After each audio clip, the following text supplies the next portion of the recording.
देखिए, किसी भी गाने की फॉर्मेशन में उसके लिरिक्स बहुत इंपॉर्टेंट रोल प्ले करते हैं। कुछ लिरिक्स ऐसे होते हैं कि सीधे दिल को छू जाते हैं।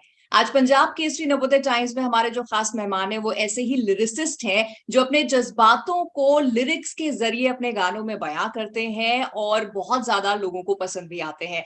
महारानी सीजन 2 से लेके बहुत सारी फिल्म्स एंड सीरीज में उन्होंने गानों में अपने लिरिक्स दिए हैं और आज हम उनसे ढेर सारी बातें उनकी जर्नी के बारे में करने वाले हैं। लेकिन सबसे पहले डॉक्टर सागर, बहुत बहुत स्वागत हमारे प्लेटफॉर्म पे आपका। जी, बहुत शुक्रिया आपका, पंजाब केसरी का बहुत शुक्रिया।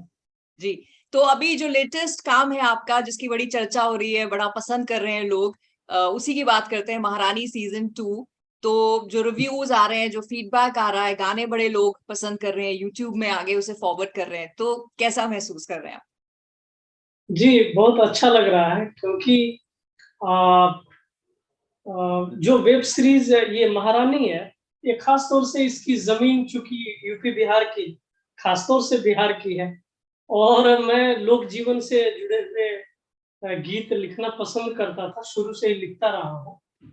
तो मुझे सुभाष कपूर का जब बुलावा आया, मैं उस समय चेन्नई में था, इलैयाराजा के साथ मैं काम कर रहा था। जी। तो सर का मैसेज आया कि वो मिलना चाहते हैं। मैं आया और जब मैंने कहानी सुनी, मैं महारानी सीज़न 1 देख चुका था। तो वो मुझे कहानी बेहद पसंद थी, वो सीरीज़ बहुत पसंद आई थी और ख़ास तौर से उसके डायलॉग मुझे बहुत पसंद थे। हम्म। ज उमा शंकर सिंह ने जो जिसके संवाद लिखे हैं। तो जब मुझे ये प्रोजेक्ट मिला तो मैं चाहता था कि जिस रंग में इसके संवाद है, डायलॉग है, उसी रंग में मेरे गीत आने चाहिए। हाँ। तो अगर आपने कुछ गीत सुने होंगे तो आपको ज़रूर अंदाज़ा लगा होगा जी। कि मैंने मैंने पूरी कोशिश की है कि मैं उसी रंग में रहूँ। जो बिल्कुल बिल्कुल। संवाद की और जो उस ज़मीन का कलर है, उसी को मैंने पकड़ने की कोशिश की है और अभी चारों तरफ से फ़ोन आ रहे हैं और इंटरव्यू के कॉल आ रहे हैं, तो अच्छा लग रहा है कि मैं जो चाह रहा था वो मुझे मिल रहा है। जी, जी, जी। एक और चीज़ आप बताइए, जैसे आपने आपने कहा कि मैं उसी जो मिट्टी की फ़ील है या जो उसके डायलॉग्स थे, उसमें ही गीत जो है लिखना चाह रहा था। फिर आपने गीत लिखे, एक रंग उनको दिया और उसको जब रोहित शर्मा जी ने अपने म्यूज़िक में कंपोज़ किया है और फिर जब सिंगर्स ने गाया है, उससे एज़ अ लिरिसिस्ट आप कितने संतुष्ट हैं? जी, मैं बिल्कुल म्यूज़िक डायरेक्टर रोहित शर्मा ने तो बहुत ही शानदार काम किया है और हम दोनों का एक्चुअली जो कॉम्बिनेशन है काम करने का, तो कभी वो धुन पहले बना लेते हैं या लिरिक्स मेरा पहले आ जाता है, तो ऑलमोस्ट जिसको जैमिंग कहते हैं, तो हम गाने बनाते समय हम साथ में ही होते हैं, हुँ। ऑलमोस्ट। और कुछ-कुछ बनाते हुए तो उनकी धुनों से तो मैं बहुत ही मुतासिर, मुतमईन हूँ कि वो बहुत ही अच्छा बना लेते हैं, जैसा मैं सोचता हूँ, चाहता हूँ, वैसा बन के आ जाता है। और जितने सिंगर हैं, शारदा सिन्हा, मतलब जब हम बड़े हो रहे थे, जब जब हम समझने लायक हुए, तो शारदा सिन्हा की आवाज़ कानों में गई। कोयल बिना बगिया ना शोभे राजा या जो भी पनिया के जहाज से पलटनिया बनिया नतिया। तो वो शारदा सिन्हा के गीत, ओम प्रकाश यादव एक बिरहा गायक है, बक्सर के रहने वाले हैं। अ, उनके उनके बिरहा में सुना करता था। मैं बचपन से मैं चूँकि कक्षा 2 से ही मैं गाने, कविताएँ लिख रहा हूँ। हुँ, हुँ। मैं 7वीं क्लास तक आया तो मेरे लिखे गीत रेडियो स्टेशन से गाए जाने लगे थे और अब मेरे इलाके के बड़े-बड़े सिंगर मेरे लिखे गीत गाने लगे थे। तो मैं चाहता था कि मेरे 3 प्रिय उस ज़माने में सिंगर थे, शारदा सिन्हा, ओम प्रकाश यादव और भरत शर्मा। तो तीनों से गवाया गया। एक्चुअली ये मेरी वजह से हुआ। मैंने ही ये नाम सुझाया म्यूज़िक डायरेक्टर को, रोहित शर्मा को, और रोहित शर्मा फिर ये आवाज़ लेकर के गए सुभाष कपूर के पास। हम दोनों साथ में गए और आवाज़ बिल्कुल पसंद कर ली गई। ये भरत शर्मा वाली, चूँकि वो उस समय कहीं प्रोग्राम में थे, शूटिंग में थे और प्रॉपरली वो रिकॉर्ड नहीं हो पाया, तो वो बात बन नहीं पाई। लेकिन मेरे प्रिय जो सिंगर हैं, इसमें चंदन तिवारी भी हैं, जो लेटेस्ट सिंगर हैं। तो जो मेरे प्रिय सिंगर हैं, वो सब इसमें इस सीरीज़ में आ गए हैं जिनको मैं चाहता था, और धुन भी वैसी ही बनी है जैसे जिसका मैं ख्वाहिशमंद हूँ। जी, जी, जी। अच्छा, और जैसे भोजपुरी की तरफ आपने कहा कि क्योंकि उस इलाके से आप हैं, यूपी का जो जुड़ा हुआ है बिहार से, तो जी, काफ़ी जी, मैं अ, जी, बलिया से हूँ। बिल्कुल। जी, तो काफ़ी रुझान आपका होना स्वाभाविक सी बात है। लेकिन जब हम भोजपुरी भाषा की बात करते हैं, तो उसमें ना मिट्टी की एक बड़ी प्यारी-सी खुशबू है। जब लोग बोलते हैं, तो उस बोली में जो गाने हैं वहाँ के ऑथेंटिक, तो आपने ये कैसे डिसाइड किया? क्योंकि आपकी पढ़ाई जो है वो दिल्ली जेएनयू में हुई, तो हिंदी को मूल भाषा अपने गीतों की ना चुन के कि आप भोजपुरी में ही आगे जो है इसको स्ट्रॉन्ग करेंगे, ये वाला डिसीजन आपने कब लिया? जी, एक्चुअली भोजपुरी में ही काम करने का मेरा डिसीज़न नहीं था। मैं तो हिंदी में ही करने आया हूँ, और ऑलमोस्ट आप जितने बड़े सिंगर जानती हैं, जी, भारत-पाकिस्तान के, चाहे मतलब राहत फ़तेह अली खान, आतिफ़ असलम से लेकर के, और अरिजीत सिंह, जुबिन नौटियाल, जितने बड़े सिंगर आज के दौर के हैं, सबके साथ आपने और काम वो किया। जी, सब मेरे हिंदी गीत गा चुके हैं। जी, बट चूँकि मैं बलिया का रहने वाला हूँ, तो मैं क्यों ना भोजपुरी में भी बढ़िया काम करके दूँ। आपने अगर बम्बई में काबा सुना होगा हाँ जी, अमिताभ सिंह बिल्कुल। निर्देशन में और मनोज वाजपेयी के साथ, तो मेरा मानना है कि मैंने तो उर्दू में भी, मेरा एमफिल का जो स्पेशल पेपर है, वो फैज़ और फिरा की गज़लों का तक़ाबली मुताला मैंने किया है। तो मेरा इंग्लिश लिटरेचर ग्रेजुएशन, और हिंदी लिटरेचर में पीएचडी, और एमफिल में स्पेशल पेपर फैज़ और फिरा की गज़लों का तक़ाबली मुताला। तो मैं उर्दू, हिंदी, भोजपुरी, मैं तीनों में काम करना चाहता हूँ। जी, आप अगर सुनी होंगी सुधीर मिश्रा की फ़िल्म दासदेव का गाना है, ख्वाबों की दुनिया में हाँ मुकम्मल जी, कहाँ है, जीने की ख्वाहिश में मरना यहाँ है, मंज़िल यही है, यही कारवां है, जीने की ख्वाहिश में मरना यहाँ। तो आप नहीं सोचेंगे कि ये सागर बलिया वाला है, ये फिर जेएनयू वाला है, आपको दिखाई देगा। तो मेरे भीतर वो तीनों है रंग, हिंदी, उर्दू और भोजपुरी का। तो इन तीनों ज़बानों में मैं बेहतरीन काम करने के लिए आया हूँ। जी, तो कम से कम हिंदी की मेरी 15 फ़िल्में रिलीज़्ड हैं, तमाम हिंदी की ही आ रही हैं। बट अगर मुझे मौका मिलता है कि यूपी बिहार की ज़मीन से जुड़ी हुई कोई बात है, कोई चीज़ है, तो मजरू सुल्तानपुरी लाले लाले होठवा से चुड़ेला ललैया होठी रस चुड़ेला, ये मजरू साहब है। मतलब इतना बड़ा गीतकार ये हिंदी फ़िल्म इंडस्ट्री का। शैलेंद्र के गीत गंगा मैया हे गंगा मैया तुम्हें तेरी चढ़ेगो, और तमाम, आप मगर तीसरी कसम का, चलत मुसाफिर मोह लिया रे पिंजरे वाली दुनिया। तो अगर उन्हें बिहार की ज़मीन है, तो वो वैसे ही लेके आते हैं। तो बिल्कुल। अगर हमारे पास ये 3 ज़बानें हैं, तो हम क्यों ना इसमें, अगर वो जगह मिलती है, मौका मिलता है, तो उस मौके को क्यों छोड़ा जाए एक्चुअली। बिल्कुल, बिल्कुल। और ऑल्सो आपकी जो परवरिश रही है या जो आपका माहौल रहा है आपके बड़े होने के ज़माने का, चाहे आपकी वो कहानी है कि आपकी मम्मी और आपकी चाची जो हैं वो जब चावल कूटते समय गीत गाते थे, तो वहाँ से एक रिदम का आटा सेंस, पीस। आटा पीसते हो, तो एक रिदम का सेंस वहाँ से आपको आया है। फिर आपके मोहल्ले इलाके में बहुत सारे ऐसे मुस्लिम थे जिनको पूरा हिंदू रीति-रिवाज़ों का एक ज्ञान था, तो उसने कितना आपको हेल्प किया है आपको आपके सफर को आगे बढ़ाने में?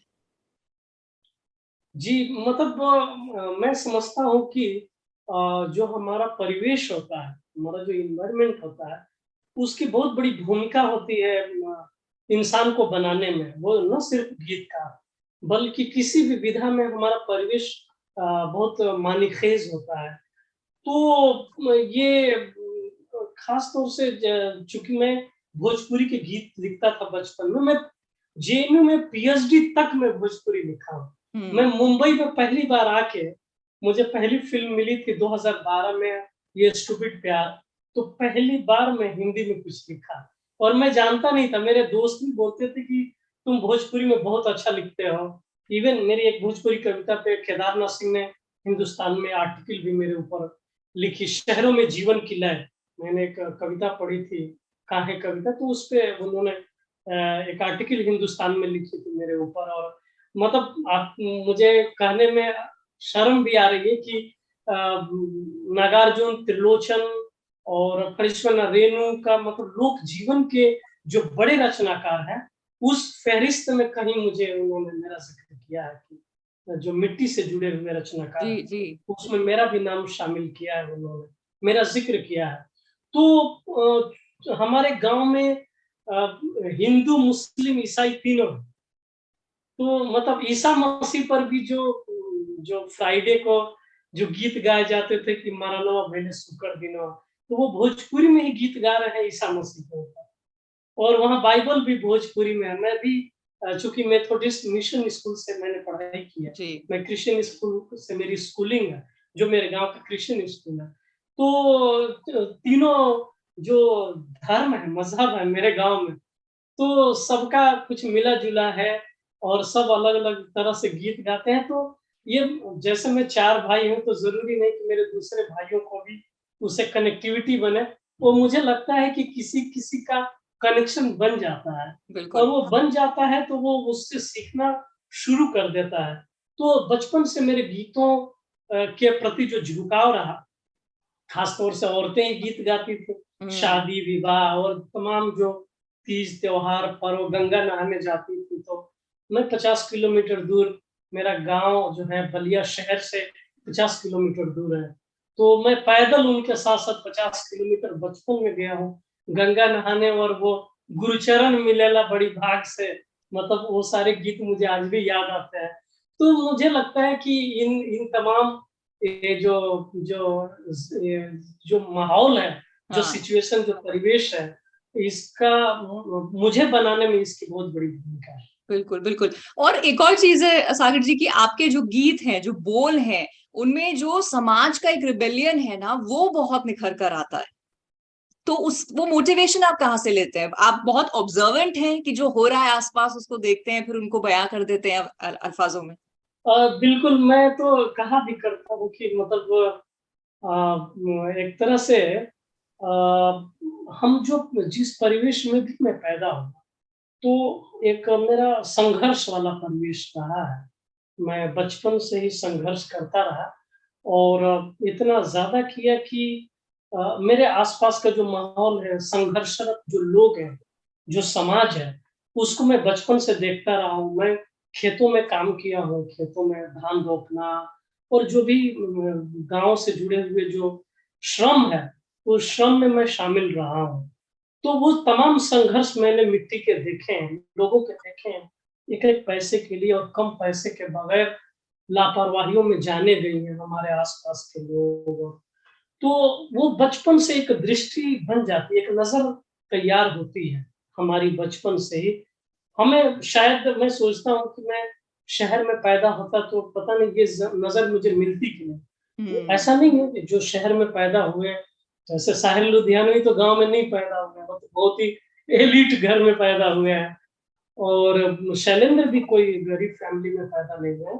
तमाम अच्छे लोग, मजरू साहब, शकील बदायूं, सब लोग बहुत अच्छे परिवेश की पैदाइश है, जावेद अख्तर, गुलजार साहब।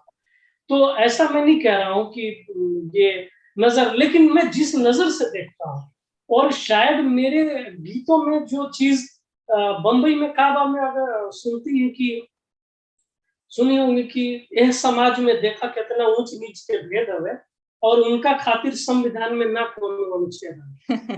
तो हमरे हाथ बनावल बिल्डिंग आसमान के छुअत बे, हम तो झोपड़पट्टी वाला हमरे खोली छुअत बे। हाँ। तो इसमें जो मैं पर्सनल हो जा रहा हूँ, ये दूसरा गीतकार में वो जो चेतना है शायद ही आए। बिल्कुल। मतलब ऐसा नहीं है, पर काया प्रवेश कहा जाता है राइटर को। साहिर साहब ने औरत को लेकर के, औरत ने जन्म दिया मर्दों को, मर्दों ने उसे बाजार दिया। जब जी चाहा कुचला मसला, जब जी चाहा दुत्कार दिया। तो साहिर साहब भी जिस तरह से प्रवेश करते हैं, पर काया प्रवेश जो साहिर साहब का है, वो बहुत ही अद्भुत है। जिनसे मतलब मैंने पीएचडी भी साहिर साहब को समर्पित की है। वाह। मैं उनसे इतना मुतासिर रहा हूँ कि उनको अपनी पीएचडी समर्पित की है। और औरत ने जन्म दिया मर्दों को, मर्दों ने उससे बाजार दिया, से ही मेरी पीएचडी शुरू होती है एक्चुअली। समकालीन हिंदी कविता में प्रतिरोध, स्त्री काव्य लेखन के विशेष संदर्भ। तो चाहे स्त्री का विद्रोह है, चाहे दर्द है, चाहे बंधुआ मजदूर, मजदूरों का की जी। जो पीड़ा है, या समाज में का वो हाशिए के लोग जो संघर्ष करते हैं, और संघर्ष करते करते मर जाते हैं, उनको कोई बचाने नहीं आता है। बगैर गुनाह की सजा भुगतने वाले लोग इस समाज में हैं, जो हम देखते हैं अपनी आंखों से कि हमारी आंखों के सामने वो उसने कभी कोई गुनाह नहीं किया, लेकिन बगैर गुनाह की सजा उसने जीवन भर भुगता है। हम देखते हैं, आप मैं देखता हूँ, आप देखती हैं कि जिसने कोई गुनाह नहीं किया उसको सजाएं मिली है। तो जी। ये तमाम जो समझ और चेतना है, खास तौर से मेरा जो लगभग 1 दशक का जेएनयू का जो वक़्त है, 10 साल हमने जेएनयू में बिताए, वहाँ भी एक अच्छी दृष्टि बनती है हमारी, एक समझ तैयार होती है। जी। वो टुकड़े-टुकड़े गैंग नहीं है जो जो जेएनयू को मैं तो कहता हूँ कि जेएनयू से ज़्यादा कोई देशभक्त नहीं है। उसे हमें देश से, राष्ट्र से प्यार करना सिखाया जाता है और राष्ट्र के हित में सवाल करना सिखाया जाता है। हम हम्म। सवाल करते हैं तो उसपे ये बातें उठती हैं। जी जी, बिल्कुल। और बहुत जिस तरह अच्छा से लग रहा है, बहुत अच्छा लग रहा है आपसे बातें करके। जी मुझे भी, और जिस तरह से आपने जैसे कहा ना, आपने जो अनुभव किया है और जो आप जिस नजर से समाज को देख रहे हैं उसको आप अपने गीतों में उभारते हैं, और क्योंकि समाज का एक बड़ा तबका है जो वो सब जी रहा है, इसीलिए आपके जो गीत है ना वो बड़े रिलेटेबल हो जाते हैं सागर जी। जी, हाँ, वो जो बम्बई में कहा में 56,000 कमेंट्स हैं और एक-एक कमेंट्स पे 15-15, 20-20 हज़ार लाइक। जी लोगों बिल्कुल। ने जो अपनी बात रखी है, दिल की बात रखी है, करेक्ट। उसको सुन के तो ये ये अच्छा है कि मैं सोचता था कि भोजपुरी में मैं इतना ये समझदारी वाली बातें कर रहा हूँ, लोगों को पसंद आएगी क्या? और लेकिन अनुभव सिन्हा ये तो बहुत ही अनुभवी हैं, उनको पता हम्म। था कि मतलब भोजपुरी में उनको करना था, बेस्ट करना था और बहुत ही गंभीर करना था। तो मैं भी खुद से मैं संतुष्ट नहीं था कि मेरी इतनी भारी-भारी बातें भोजपुरी समाज को पसंद आएगी। लेकिन शायद जो मैं सोचता हूँ, जो मेरे मन में है, बहुत लोगों के फ़ोन आते हैं, बोलते हैं कि हम बात करके देखना चाहते थे कि जैसा लिखता है, इसका स्वभाव भी वैसा ही है या सिर्फ़ लिखने के लिए ऐसा लिखता है। हाँ हाँ। तो लोगों को लगता है कि मैं जैसा हूँ वैसा ही सोचता हूँ और मेरा स्वभाव भी ऐसा है और वही नेचुरल चीज़ें बन के आती हैं मेरी जी। पोएट्री में, मेरी जी रचनाओं में। तो मुझे लगता है कि इसलिए मैं ज़्यादा पहुँचने की कोशिश करता हूँ, बिल्कुल। दूसरों के दिलों तक, इसीलिए सहजता से मैं पहुँचना चाहता हूँ और बिल्कुल मैं मुसलसल उसकी कोशिश कर रहा हूँ। आप पहुंच भी रहे हैं यकीनन। और जिस तरह से आपने सागर जी बताया कि आप मुतासिर हैं साहिर साहब से और उनकी जो उन्होंने लिखा है, बहुत सारी जो यंग जनरेशन है जो लिख रही है, लिखना चाहती है, कुछ बेहतर करना चाहती है, लेकिन ना कहीं एक दिमाग में होता है कि अक्सर लोग ऐसे कहते हैं कि छोटे शहर में रहने वाले लोगों के सपने भी छोटे होते हैं। पर आज की जो युवा पीढ़ी है वो उसको नकारते हुए अपने सपनों को बड़ा कर रही है, बड़े शहरों की तरफ रुख कर रही है। और जो आपसे मुतासिर होंगे, आपके जो लाइफ के एक्सपीरियंस और जर्नी है उनसे मुतासिर होंगे, तो हमारे प्लेटफॉर्म के माध्यम से उन्हें आप क्या संदेश देना चाहेंगे? जी, मैं तो यही संदेश दूँगा कि मैं जिस गाँव में पैदा हुआ, बलिया शहर से 50 किलोमीटर, 60 किलोमीटर दूर, जहाँ ना रास्ता है, ना स्कूल्स हैं। हमारा मिशन स्कूल तीसरी क्लास ही तक था। उसके बाद हमें एक नाला होता था जिस पे ताड़ का पेड़ रखा होता था और हमें बहुत ही बैलेंस बना के उस ताड़ गिरे हुए, रखे हुए पुल जैसा बनाया गया था, वो ताड़ का पेड़ रख के उसमें बैलेंस बना के क्रॉस करना होता था। मेरे कहने का मतलब है कि बहुत ज़्यादा संघर्ष करते हुए भी जो मैंने सपने देखे, मैंने जो सपने बुने, वो मैं कभी छोटा सोचा नहीं। एक्चुअली सच में हम जब बड़ा सोचेंगे, तो ज़रूर वैसा बड़ा होता है।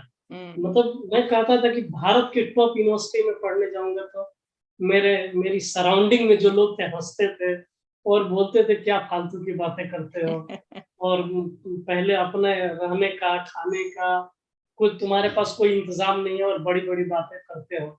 लेकिन मुझे लगता है कि जब हम समर्पण के साथ किसी चीज़ को चाहते हैं और जब हम चाहने लगते हैं तो हमारे आस-पास के लोग हमसे जुड़ते जाते हैं और हमारी मदद के लिए भी लोग मिलते जाते हैं। जी।